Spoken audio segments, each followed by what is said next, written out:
Environmental pollution and mental health on economically disadvantaged communities. On weekday mornings, in many low-income neighborhoods, children walk to school along busy four-lane roads where trucks idle at stoplights and gray haze hangs in the air. By the time they arrive at school, some already have tightness in their chest, headaches, or familiar pit of worry in their stomachs that makes it hard to focus or sit still. Consider a 10-year-old living in a red-line Philadelphia neighborhood. She often wakes up feeling anxious and complains about stomach aches before school. During recess, the smell of exhaust lingers in the air, sometimes making her feel dizzy or overwhelmed. Over time, she has become more withdrawn and easily distressed, especially on days when the air feels particularly heavy. Her experience is not unusual. Over the past decade, mental health problems, particularly anxiety, have risen sharply among adolescents and young adults, a trend that cannot be explained by individual factors alone, but instead tracks social and environmental conditions such as income, housing quality, discrimination, and neighborhood deprivation. Among these environmental risks, air pollution has emerged as a significant contributor to psychological distress with particulate matter, PM2.5, nitrogen oxides, NOx, and heavy metals like lead, showing consistent associations with anxiety, depression, and other internalizing disorders across the life course. These harms are especially severe in economically disadvantaged communities where structural inequalities concentrate exposure and limit coping resources. Environmental pollution poses a significant threat to residents of economically disadvantaged communities by increasing rates of anxiety and stress while simultaneously undermining central capabilities such as health, well-being, and personal security. These harms are widespread, disproportionately borne by low-income populations, and intensified by structural inequalities that limit access to resources and amplify exposures to environmental hazards. Low-income and minority communities face systematically higher exposure to traffic-related air pollution and contaminants like lead paint, placing tens of millions of people at elevated risk for both physical and mental health problems. National analysis of outdoor nitrogen dioxide in the United States shows that non-white populations experience roughly 38% higher average nitrogen dioxide exposure than white populations, and people living in the lowest income neighborhoods experience substantially higher traffic-related pollution than those in affluent areas. Researchers reached this conclusion by combining air monitoring station data, satellite measurements, and census demographic information to map how pollution levels overlap with racial and income patterns across every U.S. county, a method that does not require individual health records and allows comparison at a national scale. A global review of 54 studies similarly concludes that low SES communities are caught in a triple jeopardy: higher pollution exposure, greater psychological vulnerability from chronic stress, and worse health outcomes at equivalent exposure levels. Kirkbride and colleagues in a 2024 study further emphasized that mental health outcomes worldwide are patterned by social determinants, with neighborhood deprivation, poor quality housing, and environmental hazards contributing to rising rates of anxiety and depression, particularly among young people. A 2022 study by Theron and colleagues reviewed 17 studies across Asia, Europe, the Middle East, and North America, and found that the air and water pollution exposure was consistently associated with elevated symptoms of depression, generalized anxiety, and psychosis in adolescents aged 10 to 24, with low and middle-income country youth facing disproportionately higher risks. Children living in economically disadvantaged areas bear a disproportionate share of these exposures and their mental health consequences. In a rural Spanish sample of children under 15, nearly 80% of participants lived in the lowest income census tracts, and those in the most polluted areas showed the highest levels of anxiety and related psychiatric disorders. The researchers combined real-time pollution measurements from air quality monitors with neighborhood socioeconomic data and standardized the children's mental health assessments using a spatiotemporal modeling, a technique that accounts for variation in both location and time, to demonstrate that a child's home address predicts both pollution and exposure and their anxiety symptoms. Urban cohorts tell a similar story. Children in Mexico City show measurable early life uptake of lead and other metals, which predicted anxiety and behavioral problems years later. Scientists analyzed microscopic growth layers in children's shed baby teeth, which act like biological timestamps recording month-by-month toxin levels from before birth through early childhood, then correlated those levels with parent and clinician-completed anxiety and behavioral checklists. This approach is methodologically valuable because it does not rely on self-reported or remembered exposure data. The teeth preserve an objective chemical record. Even among young adults, nationally representative U.S. data from 1,987 adults aged 20 to 39 indicate that those with the highest blood lead levels have 4.9 times the odds of panic disorder and 2.3 times the odds of major depressive disorder compared to those with the lowest levels. This analysis drew from the National Health and Nutrition Examination Survey, in which participants provided blood samples and completed structured diagnostic interviews, allowing researchers to link measured toxin levels to diagnosed disorders. Pregnant people in polluted, low SES communities also face heightened risk. Kanner and colleagues in 2021 found that chronic exposure to ambient air pollution across the preconception and pregnancy period was associated with a 29% to 74% increased risk of mental health disorders complicating pregnancy. The researchers analyzed hospital records from a large urban birth cohort, estimating each woman's long-term exposure to particulate matter and nitrous oxide based on her residential address, linked to EPA monitoring data, then examined rates of depression and other psychiatric diagnoses recorded during prenatal care. These prenatal mental health problems were more common among women with public insurance and those from lower socioeconomic backgrounds, highlighting how pollution-related harms cluster in those with fewest resources to cope. Longitudinal research shows that common pollutants function as a risk factor for anxiety and related disorders across development. In a UK birth cohort of 2,039 children followed into adulthood, higher exposure to nitrogen oxides during childhood and adolescence was associated with greater general psychopathology at age 18, including internalizing symptoms like anxiety and depression. Researchers calculated each participant's pollution exposure by linking long-term air monitoring data to their residential address history from birth through age 18, then conducted in-depth clinical interviews to assess mental health outcomes. Although the effect size was modest, it was comparable to the well-established impact of childhood lead exposure and remained significant after adjusting for family socioeconomic status and neighborhood deprivation. Lead provides a particularly clear case of how environmental toxins shape anxiety and related outcomes. In the Mexico City cohort, in 2018, Horton and colleagues found that a 1 unit increase in dentine lead at 12 months corresponded to a 0.4 unit increase in anxiety scores between ages 8 and 11, with the period between 8 and 12 months identified as the most crucial window.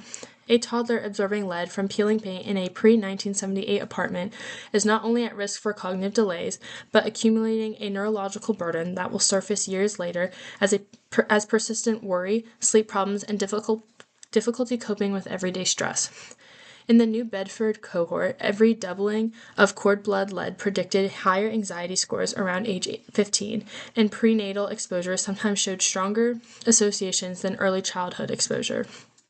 What makes the lead story especially troubling is that communities most harmed by lead exposure have also been the ones subjected to research that exploited rather than protected them. The Kennedy Krieger Institute lead-based paint abatement and repair and maintenance study, conducted in Baltimore in the 1990s, placed poor Black families in homes with different levels of lead abatement and monitored children's lead levels rising without adequately informing parents that their children were research subjects rather than participants in a protective program. The Maryland Court of Appeals later compared the study to the Tuskegee experiments and found that the children's bodily integrity had been violated. The study illustrates a pattern in which the burden of lead exposure and the burden of research into lead exposure have both fallen on the same communities. These associations between pollution and mental health are not arbitrary correlations. They reflect specific biological mechanisms. Fine particulate matter is small enough to cross the blood-brain barrier, the membrane that normally prevents harmful substances from entering neural tissue, or to enter directly through the olfactory pathway when inhaled. Once inside the brain tissue, these particles trigger oxidative stress, a process in which unstable molecules called free radicals damage cell membranes and DNA, and neuroinflammation, in which the brain's immune cells become chronically activated. Both processes disrupt the neural circuits and chemical signaling systems involved in mood regulation, fear response, and the capacity to recover from stress. In 2019, a study from Brunst and colleagues provided direct evidence of this mechanism in a study of children in Cincinnati, using neuroimaging to show that higher traffic-related air pollution exposure was associated with elevated myoinositol concentrations in the brain, a validated marker of neuroinflammation, and that these elevated concentrations predicted higher generalized anxiety symptoms at age 12. The study is notable because it links the pollutant, the biological brain change, and the mental health outcome in the same sample, providing stronger evidence for a causal chain than observational correlation alone can offer. Lead acts through a different but equally damaging pathway, interfering specifically with the dopaminergic and glutamatergic signaling, the systems that govern reward, motivation, and learning during critical development windows in early life when these pathways are still forming. The result is a nervous system calibrated toward anxiety and dysregulation before the child even enters school. Socially, structural inequalities determine who is most exposed and who has the fewest tools to cope. Low-income neighborhoods and communities of color are more often located near highways, industrial facilities, and older housing stock, increasing cumulative exposure to nitrogen dioxide, particulate matter, and lead paint and soil. Residents of these communities also experience chronic stress from poverty, discrimination, and underinvestment in public services, stressors that independently elevate cortisol and inflammatory markers, the same biological systems that pollution disrupts, compounding the total harm. Anxiety from environmental pollution reshapes everyday life in concrete ways. Children with higher early life lead exposures show more anxiety symptoms, including irritability, clinginess, nightmares, frequent stomach aches, and difficulty concentrating that interferes with learning, peer relationships, and school engagement.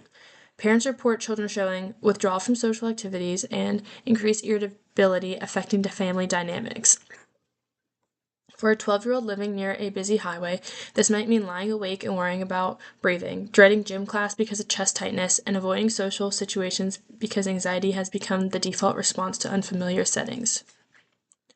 Qualitative research puts names to faces within these patterns.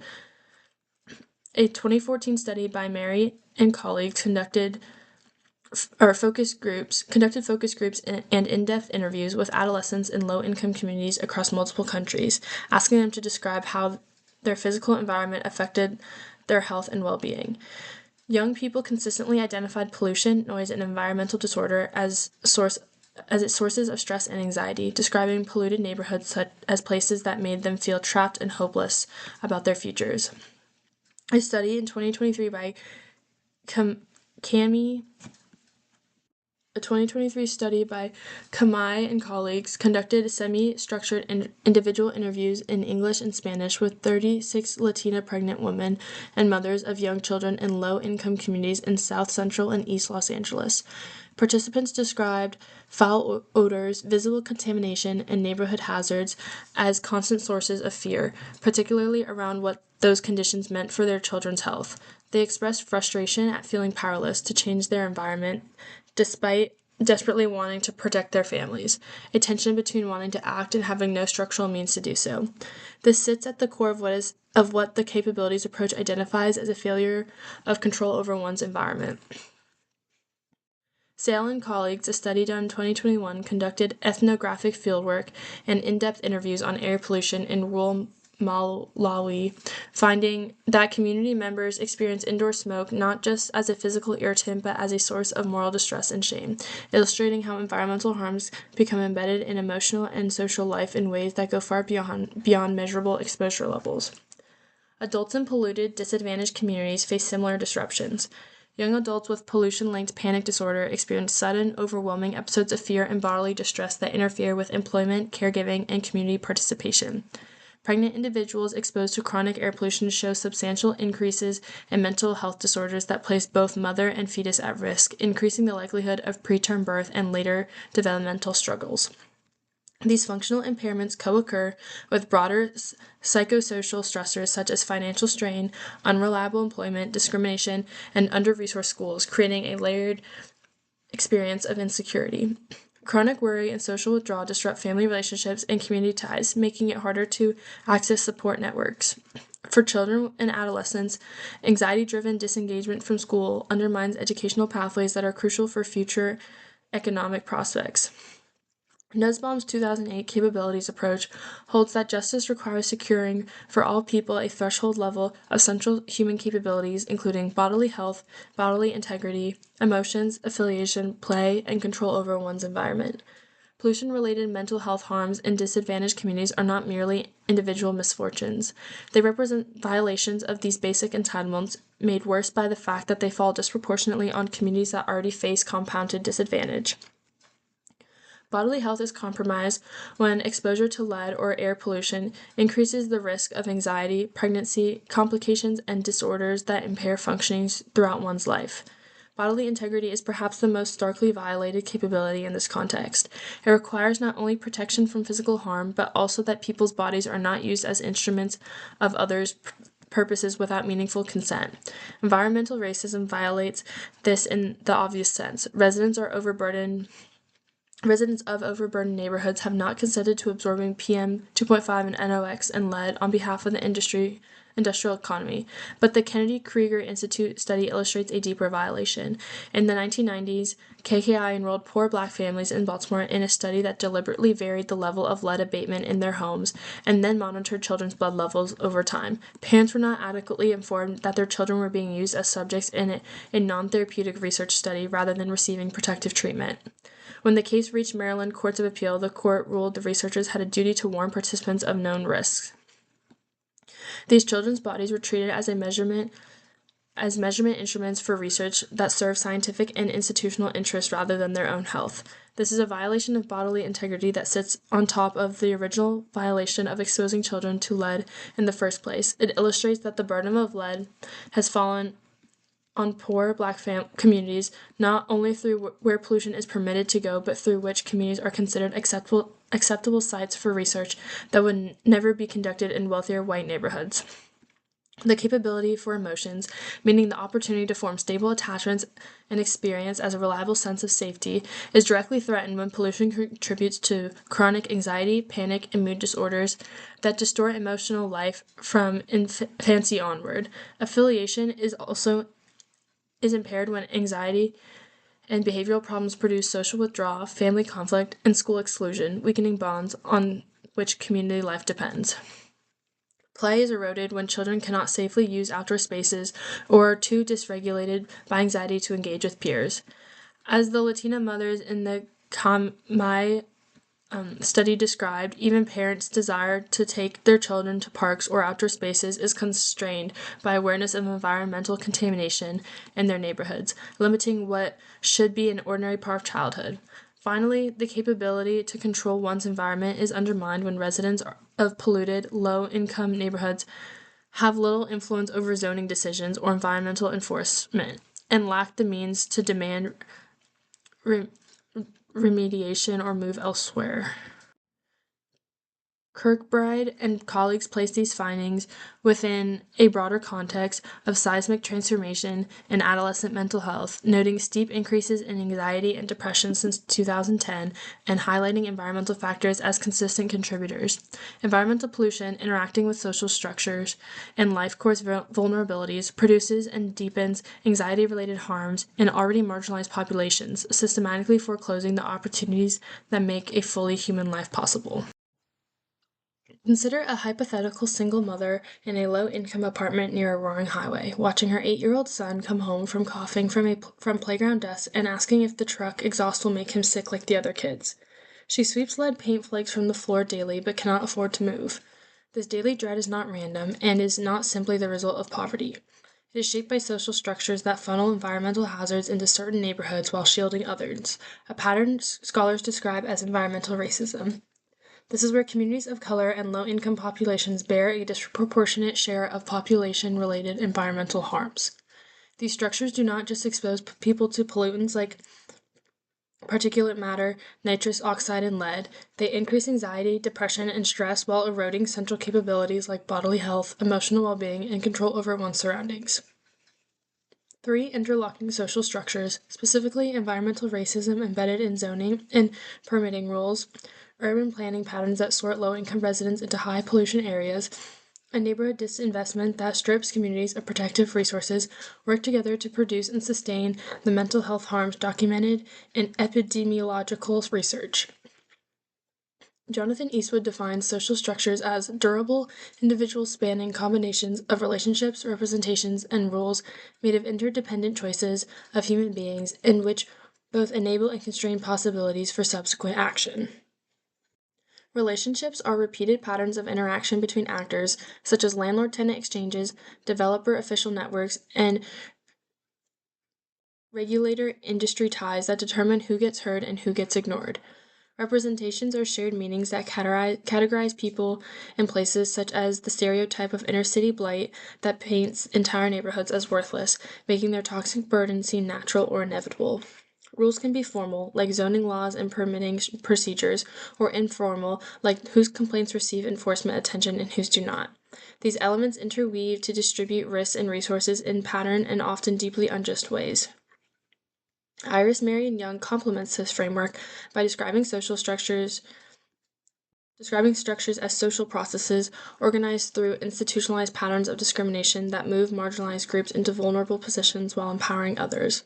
Where Eastwood emphasizes how structures emerge from accumulated everyday choices, Young draws attention to the power imbalances built into those patterns, including how redlining's legacy continues to funnel families of color into toxic hotspots not because anyone necessarily intends to harm them, but because the institutional architecture of past decisions lock certain communities into certain positions. Together, these frameworks explain why the hypothetical mother's dread is not a personal weakness. It is the output of structures that channel highway exhaust into her home, ensure her complaints receive no enforcement response, and brand the block as an acceptable sacrifice zone. The framework also helps clarify what is meant by environmental racism, not necessarily that individual actors intend to harm minority communities, but that the rules, relationships, and representations governing environmental decisions produce racially patterned outcomes regardless of intent. When most people first hear the term environmental racism, they picture something deliberate, officials or firms consciously targeting minority communities for toxic facilities out of racial intent.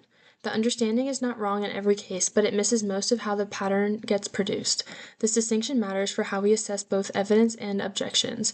Kent Jeffries, writing in the St. John's Journal of Civil Rights and Economic Development, argues that disparate impact without racial intent does not constitute racism, that industrial facilities sometimes brought economic opportunity and jobs to minority communities with few other options, and that framing pollution disparities as racism overstates the case and misidentifies the cause. Jeffrey's view is partly right on the fact about mechanism. Most individual siting decisions are made by firms responding to land costs, zoning categories, and transportation access rather than by officials deliberately targeting communities of race. Banzhaf, Mott, and Timmons in 2019 economists writing in the Journal of Economic Perspectives review the environmental justice literature and identify 4 mechanisms that can produce racial pollution disparities. Disproportionate siting by firms, post-siting household sorting where lower-income families move into already polluted areas because housing is cheaper, market-led coordination between the two, and discriminatory politics and enforcement. They acknowledge that identifying which mechanism is dominant is methodologically difficult and that the answer likely varies across contexts. In 2015, Depro, Timmons, and O'Neill developed an empirical strategy using air toxics data across Los Angeles County and found evidence that residential mobility explains part of the racial exposure pattern, with whites more likely to leave neighborhoods near toxic facilities, and Hispanics more likely to move toward them given constrained budgets and lower willingness to pay for air quality. On this account, part of the exposure gap reflects income inequality and constrained residential choice rather than deliberately targeting. Where Jeffrey's view falls short is in treating the market as if it operates from a neutral starting point. 2 key pieces of evidence challenge the pure market sorting story. First, Hausman and Stopler in 2021 studied Louisiana's industrial corridor using facility-level emissions data and found that communities of color face dramatically higher industrial emissions and that the disparity was driven by state permitting decisions rather than by pre-existing location of infrastructure or labor supply. They also introduce information asymmetry as an additional mechanism. Residents near polluting facilities often lack access to accurate data about what they are being exposed to, which limits their ability to demand enforcement or make informed residential choices. This is Eastwood's relationship, structure, and action. The relationship between state regulators and industry, and the separate relationship between regulators and community residents produce a systematically different levels of enforcement and information access depending on which community is affected. Second, Alvarez and Moteric and colleagues in 2023 both show that the racial exposure gap persists after controlling for contemporary income levels, meaning that present-day residential sorting based on current income does not fully account for the pattern. The terrain on which today's market operates was shaped by explicitly racist policies, including redlining and exclusionary zoning, and the legacy of those policies shows up in who breathes what air today, regardless of any individual actor's current intent. So, the debate about mechanism is real and unresolved, but it does not dissolve the structural problem.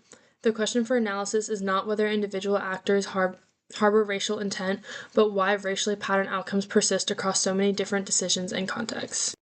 The most direct structural driver for disproportionate pollution exposure is a set of formal rules and regulatory relationships that have historically situated polluting facilities near segregated communities of color. Exclusionary zoning kept wealthier, wider communities free from industrial land uses, while permissive industrial zoning and weak enforcement concentrated diesel freight, waste treatment, and manufacturing near Black, Hispanic, and low-income neighborhoods. The relationships between regulators and industry in these areas have historically favored inaction, with violations going unenforced at rates that would not be tolerated in politically powerful communities. In 2023, a study by Alvarez constructed a state racism index from Black-white gaps in housing segregation, education, employment, incarceration, and political power across all 50 U.S. states, then merged that index with EPA air toxic data estimating cancer and respiratory risks from 80 pollutants across more than 72,000 census tracts.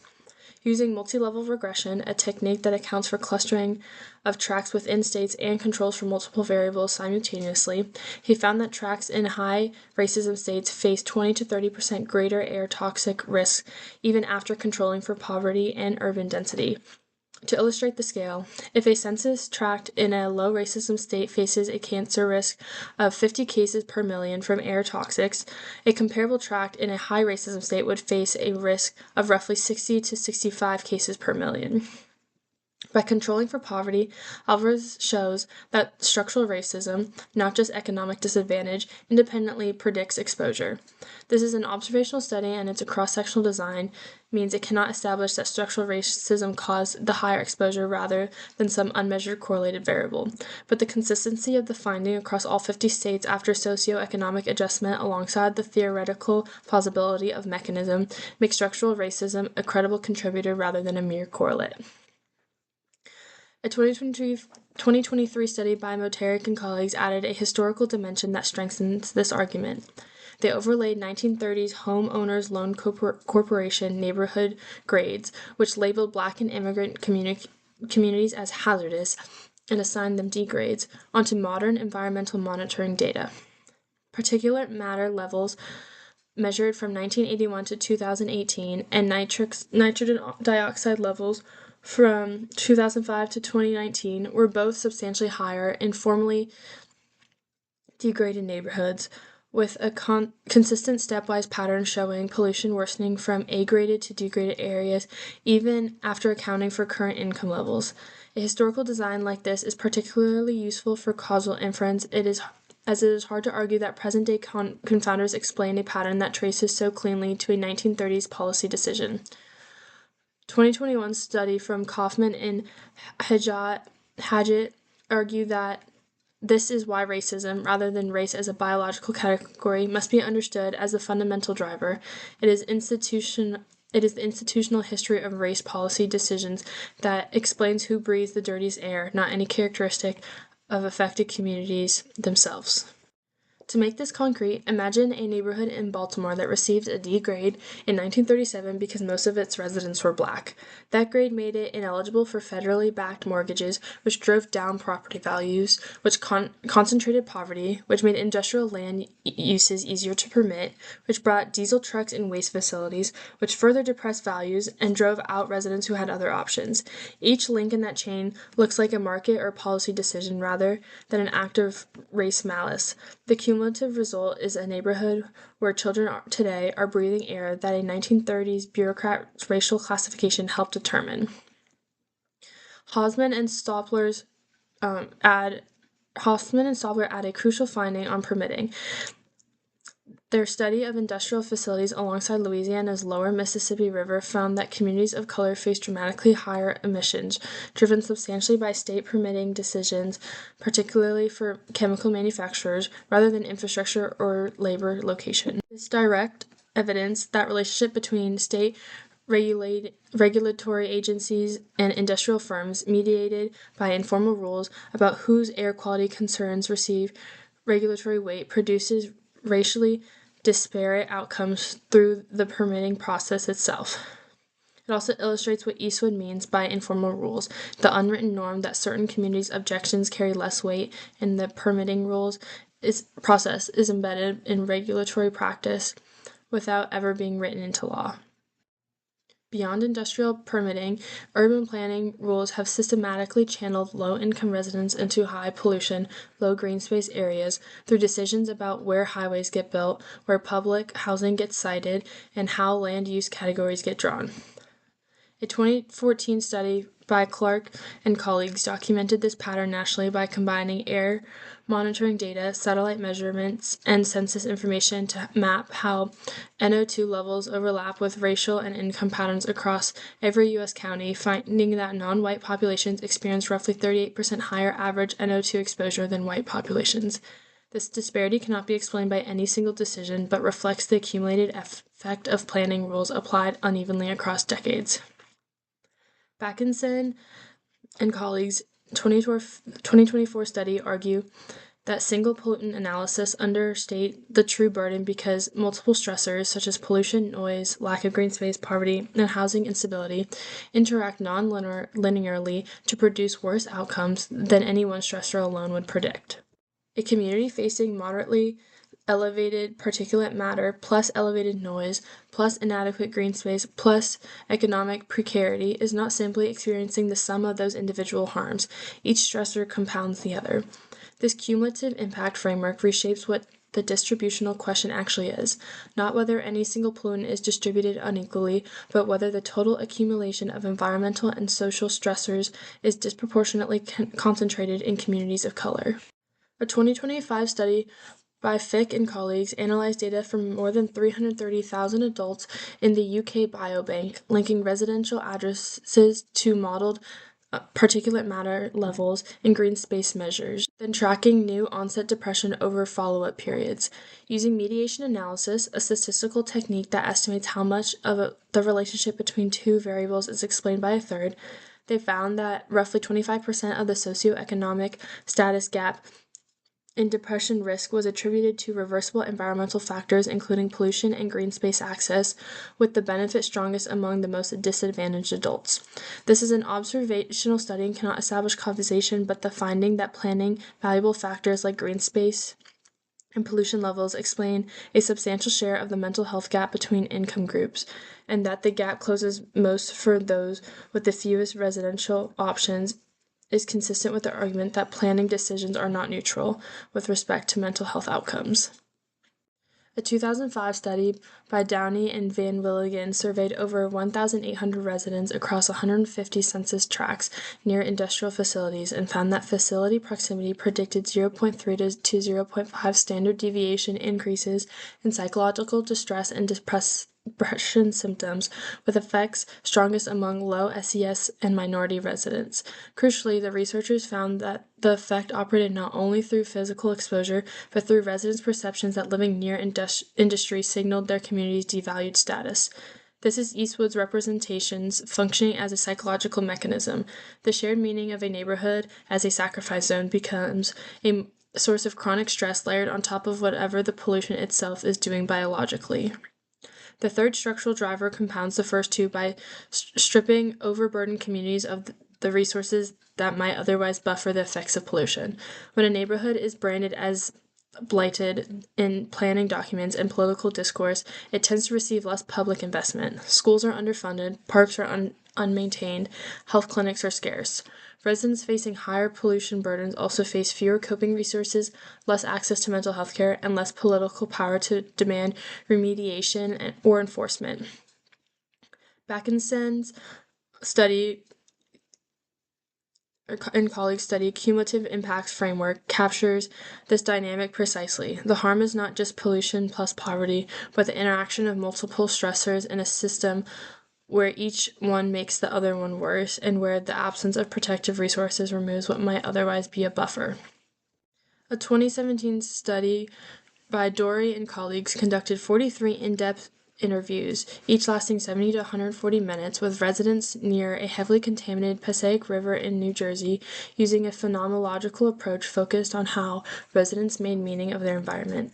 Participants described fear, disgust, and grief about what contamination meant for their children's futures and sense of belonging to a place.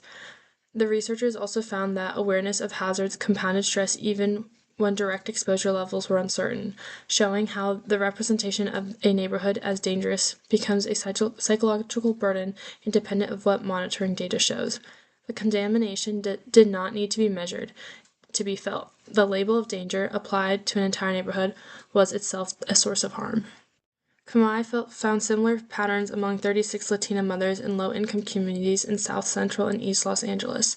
Participants described feeling powerless to change their environment despite desperately wanting to protect their children. Conducted in English and Spanish using modified ground theory, the study found that participants changed individual behaviors but were frustrated by structural power imbalances that left them unable to change neighborhood conditions. This tension between knowing harm is occurring and being structurally unable to address it illustrates Hosman's and Stoffler's information asymmetry point. These mothers knew their environment was dangerous but lacked access to facility-level emissions data, political relationships, and regulatory recourse needed to translate that knowledge into action. Mari found complementary patterns in focus groups and interviews with adolescents in low-income communities across multiple countries. Young people consistently described polluted neighborhoods as places that made them feel trapped and hopeless. The three structures analyzed above do not produce harm through a single pathway. Pollution generates harm biologically as fine particulate matter crosses the blood-brain barrier. Lead disrupts dopaminergic signaling during development, and nitric oxides contributes to neuroinflammation. But the structural analysis shows why those biological exposures are not randomly distributed. They are the output of zoning rules that permitted industrial facilities near segregated communities, planning decisions that built highways through black neighborhoods, and disinvestment that left those communities without political voice or physical resources to resist further harm. The critical methodological point is that structural racism predicts exposure even after controlling for current poverty, and that historically racist policy decisions predict current pollution levels even after controlling for current demographics. These findings mean that harm cannot fully be explained by contemporary market dynamics or individual residential choices alone. The structures that produce the exposure predate the people currently living in them. A child growing up in a formerly red-line neighborhood did not choose her air quality. A regulatory system built on informal rules about whose complaints receive enforcement attention made that choice for her. The qualitative evidence shows that structural harm is not only biological. The representation of a neighborhood as a sacrifice zone itself is a harm, producing chronic stress, eroding a sense of place and belonging, and community to residents that their community is considered expendable. That message is a product of structure rather than individual psychology, and it requires structural rather than individual solution. The disproportionate pollution exposure faced by low-income communities of color is a product of the three interlocking social structures: environmental racism in zoning and permitting rules, urban planning decision that sorts residents into high pollution, low green space environments, and neighborhood disinvestment that strips communities of protective resources. Critics of environmental racism label are right that most individual siding decisions are not motivated by racial intent, and that residential sorting driven by income inequality plays a real role. They were wrong to conclude that the pattern is therefore not structural. Hosman and Stopler show that permitting relationships drive racial disparities in Louisiana. Alvarez and Mutarek and colleagues show racial gaps persist after controlling for contemporary income, and Backinson and colleagues show that cumulative stressor burdens, not single pollutants, are the relevant unit of analysis. Whether through deliberate targeting, market dynamics, information asymmetry, or accumulated legacy of explicitly racist policy, these outcomes are structurally produced. It's sad. It's very sad. Because it could be a beautiful place, but you can't enjoy it. Not at all. That is what a resident near the Passaic River in New Jersey told researchers when asked what it felt like to live in a heavily contaminated neighborhood. The study included 43 in-depth interviews, and residents kept describing the same thing: fear for their children, disgust of the state of their surroundings, and a deep sense that the neighborhood had been written off. Even people who were not sure how much they were being physically exposed still reported higher stress and anxiety just from knowing the contamination was there. That psychological burden, layered on top of the biological one, shows up consistently in research on low-income and redline communities. These neighborhoods face disproportionately higher levels of particulate matter, nitrogen oxides, and lead contamination, and those exposures consistently predict higher rates of anxiety, depression, and related mental health disorders.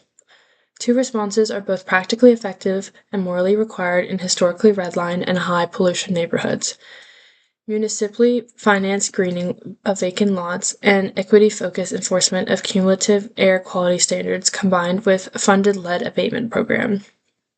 Greening is the more immediately feasible and scalable of the two and carries the strongest evidence base. Air quality enforcement and lead abatement are harder to implement, especially in larger cities, but represent the deeper structural change that greening alone cannot accomplish. Both proposals are supported by evidence and can be justified morally under Scanlon's contractualist framework, which holds that no one could reasonably reject a principle that restores basic protections at modest cost, especially when that person has been absorbing avoidable harm simply because of where they were born. The pollution concentration in certain communities is not a coincidence or simply a result of poverty. It comes from structural decisions made over decades. Mutarek overlaid Homeowners Loan Corporation (HOLC) neighborhoods from the 1930s onto modern environmental data, including particulate matter and nitric oxide levels. The pattern was consistent and stepwise. The lower the old HOLC grade, the worse the current pollution, the less green space, and the more proximity to diesel sources and hazardous waste sites. The pattern held even after accounting for current income levels, meaning present-day poverty does not fully explain this gap. The old grading system itself left a mark that still shows up in the air pollution people breathe today. Kaufman and Hadgett make a similar point. It is not race as a biological category driving these disparities, but the industrial history of racist policy that determined where highways got built, where industrial facilities got permitted, and whose complaints got ignored. The mental health consequences of living in these conditions are well documented. Fine particulate matter is small enough to cross the blood-brain barrier, and once it gets in, it triggers oxidative stress and neuroinflammation that disrupts the brain systems involved in mood and emotional regulation. Lead is especially damaging during early development because it interferes with the dopaminergic pathways that govern learning, motivation, and stress response during the exact window when those systems are still forming. Downey and Van Willigen's 2005 study surveyed over 1,800 residents across 150 census tracts and found that living near industrial facilities predicted 0.3 to 0.5 standard deviation increases in psychological distress, not only because of physical exposure, but because residents understood that their neighborhood's pollution load signaled their community was considered expendable. Representation becomes its own source of chronic stress. Vacant, blighted lots in high poverty, high pollution tracts can be transformed through trash clearance, soil grading, grass and tree planting, and low fencing at roughly $1,500 per lot for the initial intervention and $150 to $200 per year for maintenance. It is among one of the most cost-effective mental health interventions documented in urban public health research. Vacant lots in these neighborhoods fall into three ownership categories: cities already own substantial share of these lots outright because previous owners stopped paying taxes and the property went through foreclosure. Those can be greened immediately. For privately owned lots where taxes have not been paid, cities can use foreclosure process to take ownership within roughly a year. And for lots where owners are currently on their taxes, cities can offer a simple deal. The city pays for everything and does all the upkeep, and the owner keeps the title. Programs structured this way have succeeded in Philadelphia, Kansas City, and Youngstown. Funding flows from a combination of federal, state, and city sources. EPA Environmental Justice Collaborative Problem-Solving Grants and HUD Community Development Block Grants are the primary federal mechanism. CDBG is explicitly authorized for neighborhood revitalization in low-income census tracts and has already funded greening programs in multiple cities. State brownfield remediation funds can often be redirected toward vacant lot programs in EJ designated neighborhoods. Cities can also make the case for local budget allocation by pointing to document reductions in emergency room utilization that follow greening interventions, which South and colleagues found in the Philadelphia trial. A program covering 500 lots would cost roughly $750,000 in the first year and $75,000 to $100,000 annually after that. South and his colleagues randomly assigned 68 vacant lots in Philadelphia to full greening, trash cleanup only, or no intervention. Because the assignment was random, the three groups were statistically equivalent before the intervention began, so the outcome differences reflect what was done to the lots rather than pre-existing neighborhood differences. Adults near fully green lots have 40 to 50% lower odds of reporting poor mental health compared to those near untreated lots, with stronger benefits in the highest poverty tracts. To translate that into concrete terms, Philadelphia's Kingston neighborhood, which is majority low income and has hundreds of vacant lots, has approximately 37,000 residents. A 40 to 50% reduction in the odds of poor mental health across even half the population would correspond to roughly 3,000 to 5,000 fewer residents reporting serious psychological distress at any given time. And that estimate is conservative since it applies only those nearest to the lots. The cleanup lots produce no significant mental health benefit, which isolates vegetation rather than disorder removal as the active mechanism. A 2025 study by Fick and colleagues analyzed more than 330,000 UK biobank participants and found that low SES adults in greener, less polluted areas had 20 to 30% lower depression, with roughly 25% of the SCS depression gap attributable to the reversible environmental factors. Applied to a city like Baltimore, where approximately 600,000 people live at roughly 30% fall below 200% of the federal poverty line, that 25% figure implies that around 45,000 residents could see meaningful reduced depression risk from environmental improvements alone, without any change to their income, employment, or family circumstances. A 2024 study by Bauducco and colleagues found similar patterns in the Gulf Coast longitudinal study. In another study in 2023, Sprague and colleagues gave cameras to youth from low-income communities in St. Louis and asked them to photograph and discuss their environmental experiences. Participants described barren vacant lots as anxiety-producing spaces that signaled no one in power cared about their neighborhood. When they imagined those same lots transformed, they described calm, safety, and the possibility of gathering with friends, the capabilities for play, affiliation, and belonging that pollution disinvestment has steadily eroded. Municipal governments bear the primary financial and administrative burden. The staff to identify eligible lots, produce foreclosure proceedings, or negotiate opt-in agreements, hire contractors, and manage maintenance. In cities with limited budgets and stretched public works departments this in genuine constraint. Though South study documented reductions in healthcare utilization near green lots, means cities can recover a portion of those costs over time through reduced emergency room and psychiatric service expenditures. Private lot owners who participate voluntarily sign an agreement and allow access. Lot owners subject to accelerated tax foreclosure lose a property they were already failing to maintain and pay taxes on. Residents immediately adjacent to the lots being greened experienced disruption during the process, construction activity, temporary fencing, and noise. Community notification in advance, transparent timelines, and the use of local contractors minimize this friction. The air quality component would require cumulative impact assessment before approving new industrial or traffic permits in neighborhoods already carrying high pollution burdens, so that the regulators ask how much a community is already absorbing rather than evaluating each new source in isolation. Local particulate matter and nitrous oxide limits would be tightened to target 10 to 15 micrograms per cubic meter in the highest burden tracts, with funding for highway noise barriers coming from EPA environmental justice grants and state environmental agency budgets, partially offset by permit application fees from expanding industries. The lead abatement component addresses in-home exposure, one of the most direct routes to childhood neurological harm and elevated maternal anxiety. For low-income owner-occupants, abatement costs would be covered by the federal HUD Lead Hazard Control and Reduction Grant Program, which already distributes roughly $290 million annually to state and local grantees. Participating cities would set up a local intake office to connect eligible homeowners with these funds. Homeowners would not need to sell, move, or pay out of pocket. For renters, the responsibility falls on landlords under existing EPA renovation, repair, and painting rules, with strengthened enforcement through escalating fines for non-compliant landlords.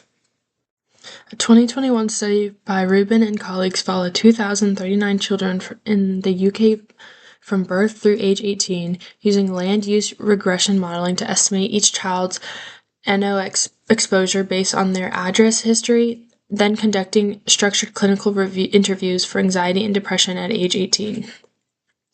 Higher childhood NOx exposure predicted greater psychopathology at adulthood, with effect sizes comparable to child lead exposure.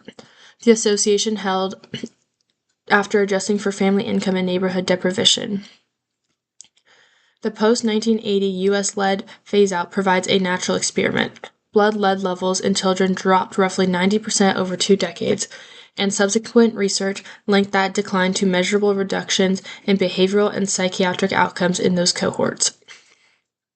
In absolute terms, Bochard and colleagues in 2009 found individuals with elevated blood lead levels face 4.9 times the odds of panic disorder compared to those with low levels.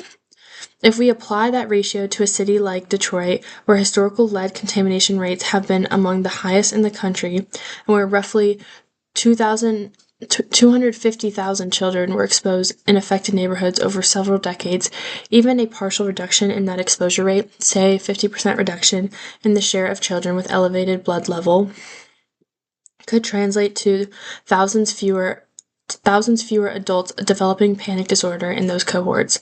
That change happened at the policy level across the whole population with the lead phase-out rather than individual choices, which rules out the concern that healthier or wealthier families simply reduce their own exposure. Low-income homeowners carry a particularly difficult burden under any abatement requirements. Many own homes are in areas where property values have been depressed for decades by the same disinvestment patterns that produced the lead problem. Without financial support, a mandatory requirement could force them to pay several $1,000s per unit, face fines or condemnation orders if they cannot comply, or take financial loss at a sale by disclosing a known lead hazard. The HUD grant model tries to address this cost barrier, but it requires cities to actively apply for competitive federal funds and run an outreach operation to reach eligible homeowners. Without infrastructure, the tiered model exists on paper but not in practice. Community-based abatement contractors employing neighborhood residents, as used effectively in Detroit and Cleveland, help address a subtler burden. The anxiety disruption of having strangers performing construction in a home already under stress. Renters face a distinct risk even when abatement goes well. A certified lead-safe property commands a higher market rate, which gives landlords an incentive to raise rates or find higher-income tenants after remediation. Without parallel tenant protections such as rent stabilization or right-to-return guarantees, abatement policy could accelerate displacement of the very people it is meant to protect. These protections need to be part of the same policy package. For absentee landlords, the burden is being required to fix a hazard they have profited from while their tenants bore the health consequences. In 2014, a study from Greenstone and Hanna, they researched on toxic release disclosure laws, found that reducing known hazards near residential properties tends to stabilize rather than depress nearby housing markets. And the properties receiving lead clearance certifications tend to appreciate by 5 to 10% in the years following abatement. A compliant landlord ends up with a more marketable property rather than a less valuable one. However, greening is more immediately and widely feasible of these two proposals. The Philadelphia program that South and colleagues evaluated already exists and has been running for years. It is not hypothetical. Baltimore, Detroit, Cleveland, and Youngstown all operate similar programs through their municipal land banks. The cost per lot is low enough that a single city council allocation or a modest federal grant can fund a meaningful number of interventions. The political coalition behind greening is also relatively broad. Neighborhood associations want blight removed, public health departments have documented cost savings to point to, and local contractors benefit from the work. A mid-sized city with an existing land bank and a motivated public health department can implement a greening program within one budget cycle without waiting for state or federal policy changes. Lead abatement works well at the scale of individual cities that already have the infrastructure for it. Rochester, New York has run a federally funded lead abatement program for over 2 decades and reduced childhood lead poisoning rates by more than 90% in targeted neighborhoods. Cleveland's program has cleared tens of thousands of units using a combination of the HUD grants and city funds. These are real documented successes. This model is proven. The challenge is replication in cities that lack the administrative infrastructure, and especially in very large cities where the scale of the problem dwarfs what federal grant programs can cover. New York City alone has an estimated of 400,000 apartments with lead paint hazards. The roughly $290 million HUD distributes annually across the entire country would cover a fraction of one city's need. In cities of that scale, lead abatement as a comprehensive mandatory program requires federal legislation and dedicated operations that do not currently exist. What is achievable is near-term in large cities is targeted enforcement in the highest burden neighborhoods, voluntary incentive programs for landlords, and strengthened disclosure requirements that a minimum make the hazard visible to tenants. Cumulative impact air quality standards are the hardest part of all to implement at the city level because cities do not control EPA permitting. This is primarily a state-level and federal policy lever. California's Senate Bill 535 and Assembly Bill 617, which direct resources and stricter monitoring toward communities with the highest cumulative pollution burdens, are the most developed examples of what this looks like in practice. Several other states, including New Jersey, New York, and Washington, have begun developing similar frameworks. The realistic near-term path for most of the country is not city-level cumulative impact rules, but rather advocacy for states to adopt Californian-style standards and for the EPA to strengthen environmental justice provisions under existing Clean Air Act authority. Cities can support this by documenting their own cumulative burden data and using it to build the public record that state-level advocacy depends on. The ethical case for these proposals rests on Scanlon's contractualist framework, which holds that an action or principle is morally wrong if it could be reasonably rejected by anyone it governs. Contractualism is the right framework here for a specific reason. It is designed precisely for situations where competing interests are in conflict and where we need a principled way to judge between them that does not simply collapse into majority preference or aggregate unity. A utilitarian calculation might, in theory, accept ongoing pollution harms in exchange for marginally lower costs elsewhere in the economy, but contractualism insists that we consider each person's position individually rather than as an output into a social average. That matters here because the people absorbing the worst pollution harms are not distributed randomly. They are concentrated in specific communities by history of explicitly discriminatory policy, an ethical framework that cannot register that concentration as a distinct moral problem is the wrong tool for this analysis. Residents of formerly red-line neighborhoods face roughly 38% higher nitrogen dioxide exposure than residents in higher-grade areas, 4.9 times the odds of panic disorder associated with elevated blood lead levels, and decades of compounded environmental disadvantage traceable to explicitly racial policy decisions. These residents did not choose these conditions and cannot escape them through individual action. They could reasonably reject any principle that accepts this argument because it distributes serious health harms along the lines of race and class while distributing benefits, cheaper goods, tax revenue, and industrial employment more broadly across the population. The contractualist question is not whether the total benefit outweighs the total harms in this aggregate. It is whether a specific person bearing a specific concentrated burden could reasonably reject the principle that assigns that burden to them. The answer is clearly yes, they could reasonably reject it. And the strength of that rejection is sharpest when we consider what addressing it would actually require. 3 features of the proposed interventions matter here. First, they are consistent with the existing federal programs and grants already fund. CDBG already supports neighborhood revitalization. HUD's lead hazard control program already distributes $290 million annually, and EPA environmental justice grants already exist for exactly this purpose. These proposals do not require inventing new institutions. They require directing existing ones more equitably. A person could not reasonably reject a principle that asks for that. Second, the benefits of these interventions extend well beyond their direct recipients. Green lots reduce crime, increase surrounding property values, lower municipal emergency response costs, and create local employment. Lead-safe housing is more marketable and more stable. Air quality improvements benefit everyone who breathes the air, not only the most exposed residents. A person living in a wealthier part of the same city benefit indirectly from more functional, less burdened urban environment. Third, these interventions are less expensive than many programs society already funds without serious controversy. The federal government spends billions annually on agricultural subsidies, highway construction, and mortgage interest deductions, programs whose benefits flow disproportionately to higher income recipients. A greening program covering 500 lots costs $750,000 in the first year. The entire HUD lead hazard budget is $290 million, which is less than the cost of a single mile of urban highway construction in many cities.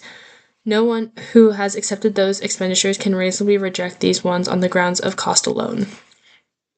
Nussbaum argues that threshold protections for bodily health, emotional security, and control over one's environment are basic entitlements any just society is obligated to secure, not preference to be traded against industrial convenience.